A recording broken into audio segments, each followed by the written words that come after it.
আমাদের কাছে মানুষ এসে খালি একটা কথা বলে যে, "আমি তো কখনো কারো ক্ষতি করিনি, কারোর খারাপ চাইনি। তাহলে কেন আমার সাথে এরকম হচ্ছে? আমার সাথে কেন এত খারাপ হচ্ছে বা ইয়ে হচ্ছে? কেন আমার এত দুঃখ? আমি তো কখনো কোনো খারাপ কাজ করিনি।" তো দেখুন, আপনি ভালো বলেই যে আপনার সাথে সবসময় সবকিছু ভালো ঘটবে, ইতিহাস অন্তত তা বলে না। মানে সেটা কিন্তু নয়। কারণ আমরা যদি দেখি যে পরমহংস রামকৃষ্ণদেব তিনি গলায় ক্যান্সার নিয়ে মারা গেছেন অকালে।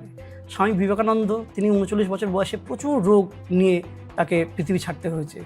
তো গাছের যে মিষ্টি ফলটা না, সেই ফলটাতে দেখবেন মানুষ বেশি করে ঢিল ছোঁড়ে, সেটাকে পাড়বার জন্য বা ইয়ে করার জন্য।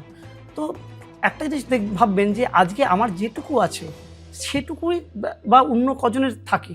অনেক মানুষ না খেতে খাওয়ার দিন মানে সারাদিন খেতেও পায় না। যে একবেলা খাওয়া জোটে না বা অনেক মানুষের একটা হাত বা একটা পা নেই।